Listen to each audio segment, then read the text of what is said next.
Donc, on m'a demandé un truc hyper difficile. C'est les bases neurophysiologiques de l'anesthésie.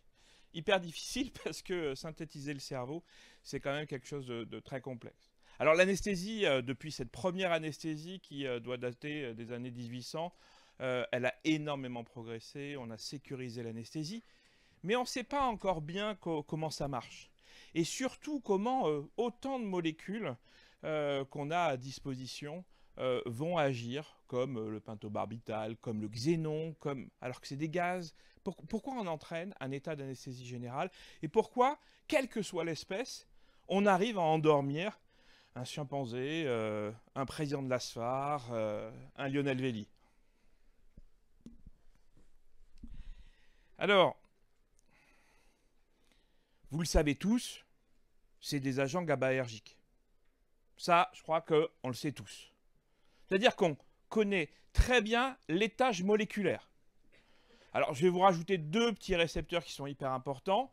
Les NMDA, hyper importantes pour la kétamine. Vous savez que je ne la porte pas beaucoup dans mon cœur, mais vous avez un We Are d'avant où on peut en parler. Et les canaux K+, TREC, qui sont essentiellement pour les halogénés. Mais la véritable problématique, c'est qu'entre cet étage moléculaire, au laboratoire, et la vraie vie, il y a un niveau de complexité qui est beaucoup plus important. Et on a encore énormément de mal à comprendre pourquoi et comment on va faire dormir les gens. Faut dire, on parle de 100 000 millions de neurones avec 1000 fois plus de synapses. Bon, heureusement, hein, parce qu'à partir de 25 ans, vous perdez 5000 neurones par jour. Et tout ça va entraîner de l'intégration, de l'organisation, pour de la vision, pour de la sensibilité, pour du langage, et surtout pour la conscience. Et le problème, c'est qu'est-ce qu'un processus conscient? Est-ce qu'un processus conscient, c'est la conscience de soi, c'est la conscience de son environnement, c'est tout ce qu'on va essayer de voir ensemble. Alors déjà, moi, c'est le cours que je fais au Déphasme. Je leur dis, vous savez, il y a une chose, c'est notre télencéphale, le cortex, c'est la conscience. Et puis, il est alimenté par des stimuli qui rentrent par les thalamies. C'est la grande voie d'entrée de notre environnement qu'on va intégrer. Et puis, pour allumer tout ça, il y a la formation réticulaire activatrice qui, elle, va faire l'éveil. Et un végétatif, il est éveillé, mais il n'est pas conscient. Et donc, on va voir à quel niveau l'anesthésie agit. Alors, pendant des années, on a cru que c'était sur cette formation réticulaire activatrice. Parce que cette formation réticulaire activatrice, quand vous l'inhibez, le cerveau, il s'éteint. Et donc, pendant des années, on a pensé que c'était le substratum de la conscience et de l'action des agents anesthésiques. En fait, on s'est aperçu que c'était beaucoup plus complexe. Bien sûr, il y a la formation réticulaire activatrice qui est au niveau sous-cortical, mais on a également ces thalamies qui jouent un rôle fondamental dans le sommeil physiologique, et on va le voir, et il y a le cortex qui serait peut-être en fait la cible des agents anesthésiques.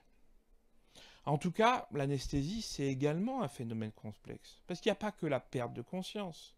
Il y a l'amnésie, il y a l'inconscience, il y a l'immobilité, il y a l'analgésie.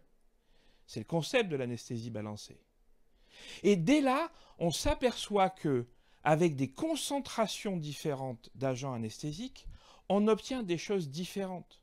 C'est-à-dire que la perte de conscience, elle survient après la perte de la mémorisation, qui elle-même survient très largement avant l'abolition des mouvements. Il faut des concentrations bien plus importantes. Ça veut dire qu'il y a différents réseaux neuronaux avec une sensibilité qui est différente. Et ça, ce travail est très intéressant parce qu'il s'intéresse à la mémorisation et ils vont parler à des individus qui sont spontanés, ils vont leur mettre de l'isofurane et dès 0,3 mag d'isofurane, ce qui n'est pas grand-chose, eh bien, ils ne se souviennent plus de rien. Et le sévofurane, dès une concentration, vous voyez ici, de 0,2 volume pour cent, c'est rien, vous l'utilisez au bloc, hein, vous l'utilisez plutôt à 2,3 volume pour cent, eh bien, on a une perte de la mémoire émotionnelle. et sans aucune modification métabolique au niveau cérébral. Et en fait, il y a des travaux récents qui montrent que c'est parce qu'on va bloquer spécifiquement un réseau qui va faire communiquer ici l'amygdale. L'amygdale, c'est la région de votre mémoire émotionnelle.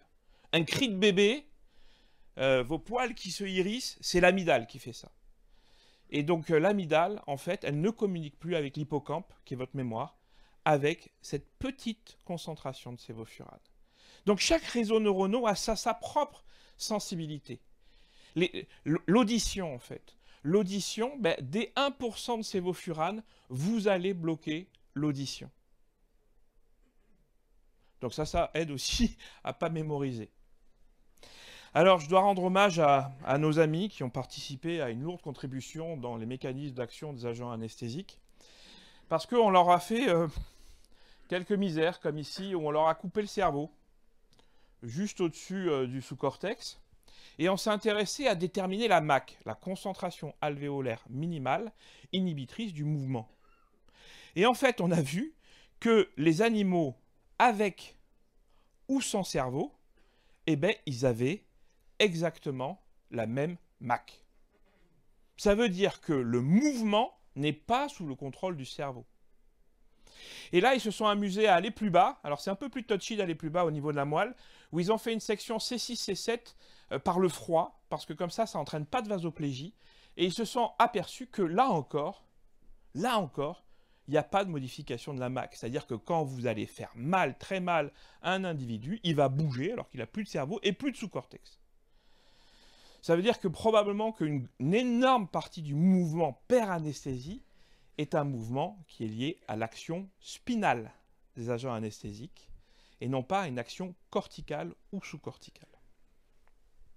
Ah, alors dans l'évolution de l'espèce, on a pris après la chèvre. Alors là, on a fait des manips beaucoup plus compliquées, mais hyper intéressantes. C'est-à-dire qu'on a cathétérisé les carotides, qui irriguent le cerveau, avec une CEC. CEC sur laquelle on a mis un évaporateur. Et puis on les a intubés pour les ventiler. Ce qui fait qu'on était capable, pour la moelle, via le poumon, avec la ventilation, d'administrer une concentration d'agent anesthésique. Et pour le cerveau, on l'administrait avec un autre évaporateur via la CEC. Donc c'est comme ça qu'ils arrivent à déterminer que la MAC, quand on administre aussi bien au niveau cérébral que médulaire, c'est 1,4 volume pour l'isofurane. Mais si on n'en administre pas au niveau médulaire et qu'on doit en administrer au niveau cérébral, eh bien, il faut énormément augmenter les concentrations des agents anesthésiques, presque les tripler, et ils n'ont jamais réussi à complètement abolir les mouvements, ce qui montre bien que nos agents anesthésiques ont une puissante action, en particulier les ajonés, au niveau médulaire et qu'ils inhibent le mouvement. De même, lorsque on en administre ici et ici, vous voyez que c'est essentiellement au niveau, il y a une potentialisation aussi des deux. Quand on administre au niveau cérébral, en plus au niveau médulaire, on diminue de 42% la MAC.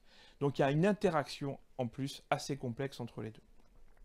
Alors chose vachement intéressante, c'est que quand je vous fais mal, votre EEG qui est vachement ralenti par les agents anesthésiques, ici de grandes ondes lentes delta, il s'accélère. Et donc ils se sont intéressés chez l'animal toujours, hop, pourquoi elle a disparu?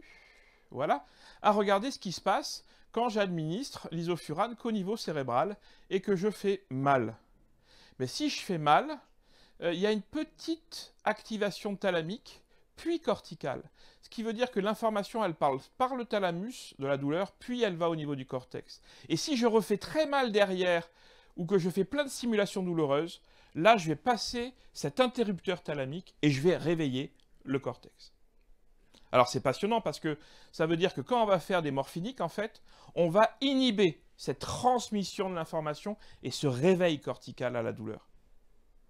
Et c'est pour ça que les anesthésiques, les morphiniques, potentialisent les agents anesthésiques. De même, lorsque je vais faire une péridurale ou une rachianesthésie, alors qu'on fait peu quand vous êtes en AG, mais là, expérimentalement, ils se sont amusés à le faire, je bloque cette transmission et donc j'ai besoin de beaucoup moins d'agents anesthésiques pour éviter ces réveils corticaux à la douleur.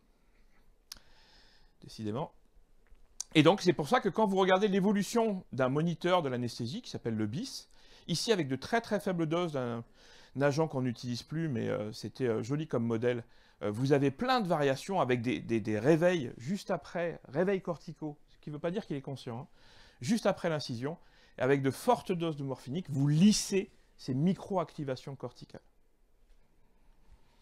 Alors la perte de conscience. La perte de conscience, on doit de nombreux travaux au PET scanner, où on fait intégrer du glucose marqué, et pendant 20 minutes, il va se mettre dans le cerveau, et on voit au tout début que l'anesthésie entraîne un effondrement du métabolisme cérébral. Ici, je vous ai pris votre cerveau ce matin en me regardant, en m'écoutant, en me disant et là, je vous fais une petite sédation. Vous voyez que votre métabolisme baisse, et parallèlement, l'EEG et la profondeur d'anesthésie s'intensifient. Puis après, une anesthésie. Et là, vous voyez que vous avez même pas 50% de votre métabolisme cérébral de base et une anesthésie profonde lorsque je fais du surdosage anesthésique où j'entraîne des silences électriques. Et là, vous n'êtes même pas à 30% de votre métabolisme de base, ce qui n'est pas bon pour un cerveau. Hein. Un cerveau, il doit fonctionner pour vivre. Et avec le raffinement de la technique, ils se sont aperçus qu'il y avait certaines régions qui étaient beaucoup plus impliquées que d'autres. Il y en a une là qu'on a tous au milieu, là, qui s'appelle le cuneus. C'est celle-là, qui est au milieu du cerveau. On a les aires pariétales, on a les thalamies, et on sait que sous propofol, il y a ce noyau de Meynert, qui est, alors c'est une spécificité du propofol, qui est également très impliqué dans la perte de conscience. En fait, toutes ces structures, c'est ce que je vous présentais au début, c'est la boucle thalamo-cortico-thalamique, boucle qui est fondamentale dans le sommeil physiologique. Donc une analogie entre anesthésie et sommeil physiologique. Et alors pendant des années, on nous a bassiné que l'anesthésie c'était pareil que le sommeil physiologique. Alors pourquoi c'est pareil? Parce qu'effectivement, quand on s'intéresse au sommeil et qu'on regarde les différents stages du sommeil, eh bien, avec du propofol, vous allez avoir les mêmes ondes lentes qui sont au même endroit, essentiellement au niveau frontal. Et vous allez avoir aussi sous propofol ce qu'on appelle des fuseaux sur le EEG, des spindles, qu'on retrouve également lors du sommeil physiologique. Et là, avec une analogie assez simplexe, ils ont dit bon, c'est pareil. D'autant qu'il y a des structures, alors là je ne vais pas vous les faire toutes, hein, mais il y a les mêmes structures qui sont impliquées en anesthésie et lors du sommeil physiologique. Donc cette boucle, c'est un élément déterminant. Alors, ce qu'on sait, c'est grâce au chat, que lors du sommeil physiologique, la première chose qui se déconnecte, et vous l'avez tous vécu, vous êtes sur votre voiture, vous conduisez, il y a la radio, et d'un coup, vous n'entendez plus la radio. Et vous n'entendez plus la radio, et vous commencez à vous endormir, et puis hop, vous vous réveillez. Et bien ça, c'est exactement ce qui se passe ici. Regardez, ils ont monitoré le cortex, et ils ont monitoré le thalamus. Et dans un chat, ici, le premier qui s'éteint, et qui vous coupe du monde extérieur, c'est le thalamus. Il s'éteint, pouf, et le cortex, il suit à peu près 6 à 8 minutes après. Et comme il n'y a plus d'input, il se met en mode veille. Et on l'a montré chez l'homme que dans le sommeil physiologique, pardon, je ne sais pas pourquoi il me fait ça, voilà. Dans le sommeil physiologique, le premier qui s'éteint, alors c'était des patients épileptiques, hein, ils avaient, vous voyez les électrodes qu'ils avaient dans le cerveau, le premier qui s'éteint, eh ben, c'est le thalamus, comme chez le chat, et c'est lui qui va mettre le cortex en mode veille. C'est un peu simplifié, mais grosso modo, c'est ça. Et donc pendant des années, on nous a bassiné avec la théorie du switch thalamique, où les agents anesthésiques, ils éteignent l'interrupteur du thalamus. Alors pourquoi on nous a bassiné avec ça? Parce qu'effectivement, les travaux montrent que bien sûr, le cuneus, il est impliqué. Ici, vous voyez, c'est tous les agents anesthésiques, c'est tous les PET scans qu'on retrouve, c'est là où il y a la diminution métabolique. Et vous voyez que le cuneus, il est très impliqué, mais également, on retrouve, quels que soient les agents anesthésiques, le thalamus, et en particulier lors du sommeil physiologique, d'où l'analogie. Le problème, c'est de savoir qui est l'œuf et qui est la poule. Est-ce qu'on va d'abord avoir, avec l'anesthésie, un switch thalamique, ou on va plutôt agir sur le cortex, qui va après inhiber le thalamus. En fait, on s'est beaucoup intéressé à ça dans mon service et on a eu la chance d'enregistrer des patients parkinsoniens. Patients parkinsoniens chez qui on a des électrodes externes, des électrodes internes, et on a pu monitorer l'EEG aussi bien dans le thalamus que dans le cortex. Et comme ça, on a pu regarder l'effet des agents anesthésiques lors de l'induction. Est-ce que ça agit d'abord sur le cortex ou est-ce que ça agit d'abord sur le thalamus? Alors, pour ça, il faut juste se rappeler des effets des agents anesthésiques. Lorsque vous allez faire une induction, vous allez avoir une accélération de l'électrogénèse. Regardez, vous avez des ondes bêta qui arrivent. Vous voyez, c'est beaucoup plus rapide. Et puis d'un coup, lors de la perte de conscience, brutalement apparaît de grandes ondes lentes delta. Ça, c'est la perte de conscience. Et puis après, malheureusement, c'est difficile à doser, hein, vous allez avoir des silences électriques et avec des tracés de burst et de tracé plat. Donc ici, le tracé plat, le burst, suivi d'un tracé plat. Et donc, regardez ce qui se passe. Ici, je vous ai mis l'EEG cortical, l'EEG sous-cortical, alors une analyse spectrale, et surtout tout ce qui se passe au cours de l'anesthésie. Alors, qu'est-ce qu'on voit? Eh bien, on voit que on voit ces ondes bêta, aussi bien au niveau cortical et sous-cortical, lorsqu'on fait l'induction. Mais lors de la perte de conscience, juste avant, vous voyez, vous commencez à avoir des ondes delta, hop, croyez-moi sur parole, hop, hop, hop, sur lesquelles se rajoutent des ondes rapides. Il faut avoir l'œil. Et puis, lors de la perte de conscience, en fait, vous n'avez plus que des ondes delta au niveau cortical et il ne se passe rien au niveau sous-cortical. Regardez, perte de conscience. Alors là, si vous essayez de l'intuber, je peux vous assurer, il va bouger. Et c'est pour ça que les vieux anesthésistes, ils nous disent toujours « Attends, laisse agir ». Et oui, parce qu'on s'est aperçu que, regardez, ici c'est le cortex, c'est on-off, et au niveau du thalamus, ça met plusieurs minutes avant de devenir, regardez, ici, comme le cortex est parfaitement synchronisé. Comme s'il y avait en fait une résistance sous-corticale à l'action des agents anesthésiques. Et c'est montré par des études de PET, où vous voyez ici de 0 à 1, c'est-à-dire le patient hyperconscience, ça c'est les aires pariétales, le cuneus, le cingulum antérieur, toutes les zones qui sont impliquées dans la conscience. Mais le thalamus, lui, même à 1,5 C50, il est toujours activé, il est toujours là. Il dit hey, « je suis là ».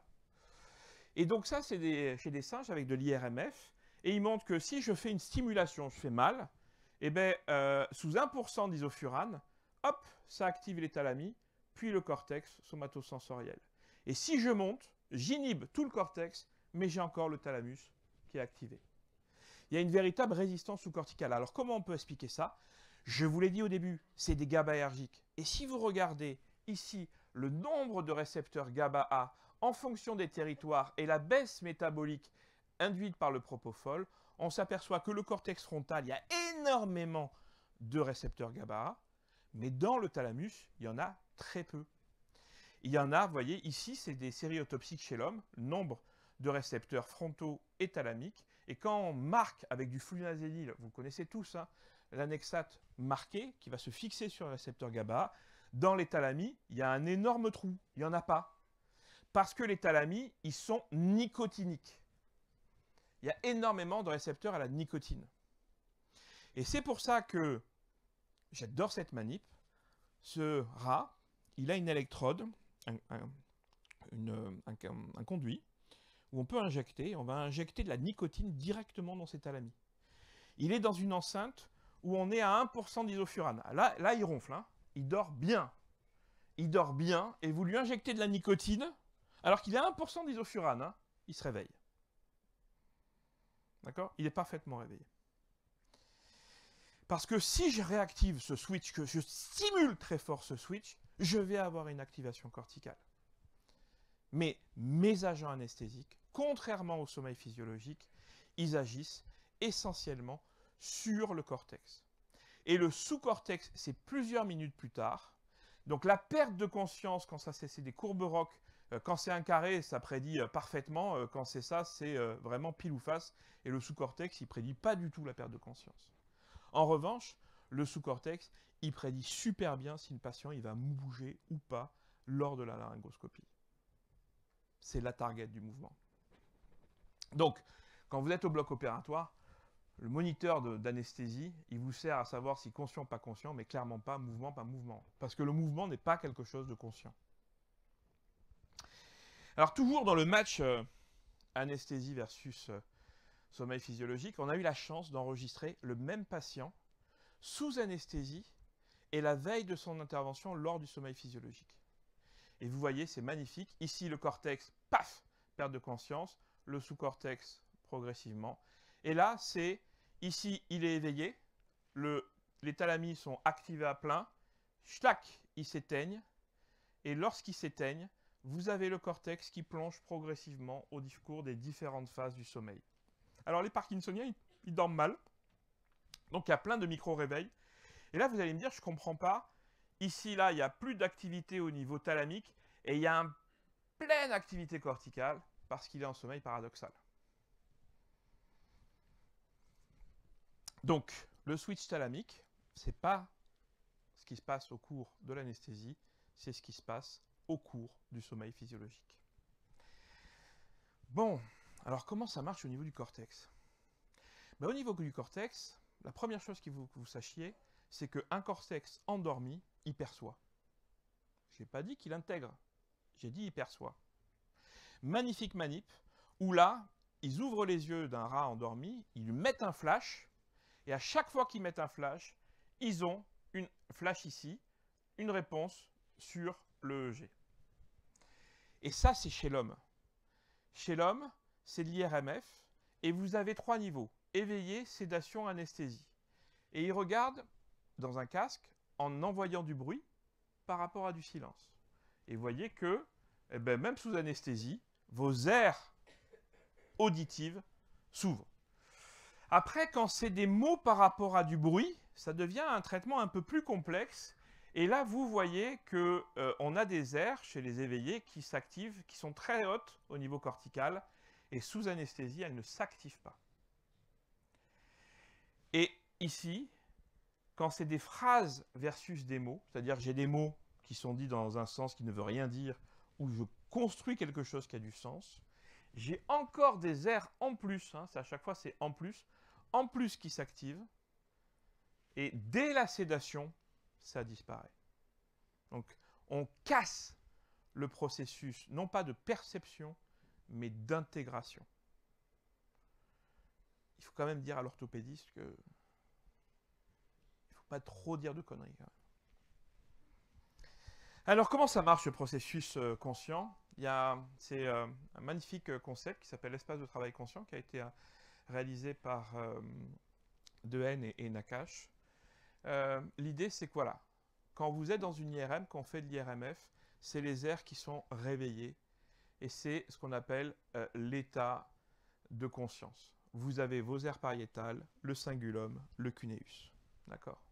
Et moi, quand je vais faire du propofol, je vais détruire la connectivité entre ces régions. Je vais vous montrer ça. Tout à l'heure, mon histoire de flash. Mon rat, je lui mets des électrodes partout. Je lui mets des électrodes au niveau frontal, au niveau occipital, au niveau pariétal. Et ça, c'est le temps qui passe. J'envoie le flash.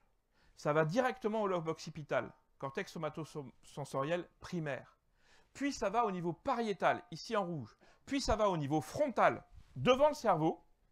Et puis ça revient au niveau pariétal et au niveau du cortex occipital.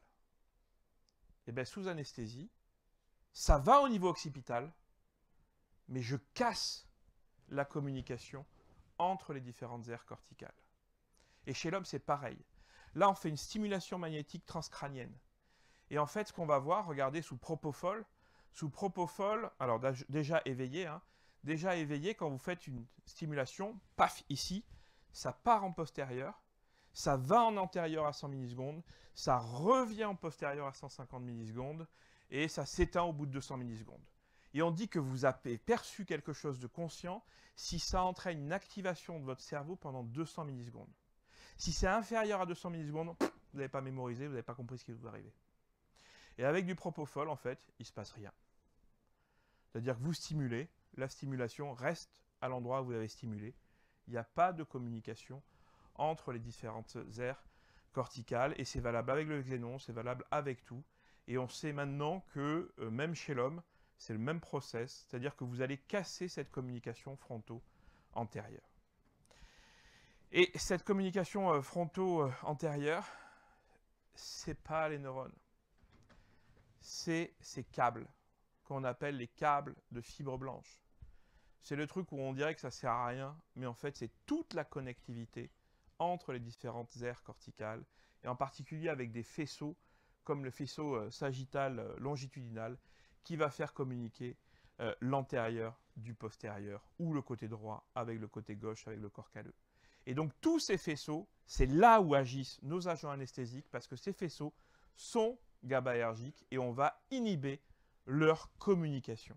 On va couper le câblage. Donc le sommeil physiologique, pour résumer cette présentation, un peu simplifiée, mais parfois il faut simplifier, c'est je coupe le thalamus, et là vous pouvez stimuler, il ne va rien se passer, sauf un bon taquet et ça repart. En revanche, les agents hypnotiques, eux, ils ne vont pas agir directement sur les neurones. Ils vont couper la communication entre les différentes aires corticales. Alors, il y a plein d'autres éléments qui rentrent en jeu, bien plus complexes, mais là, il faudrait des heures et des heures pour en parler. Dans tous les cas, on a encore beaucoup de travail pour encore mieux comprendre comment ça marche. Je vous remercie.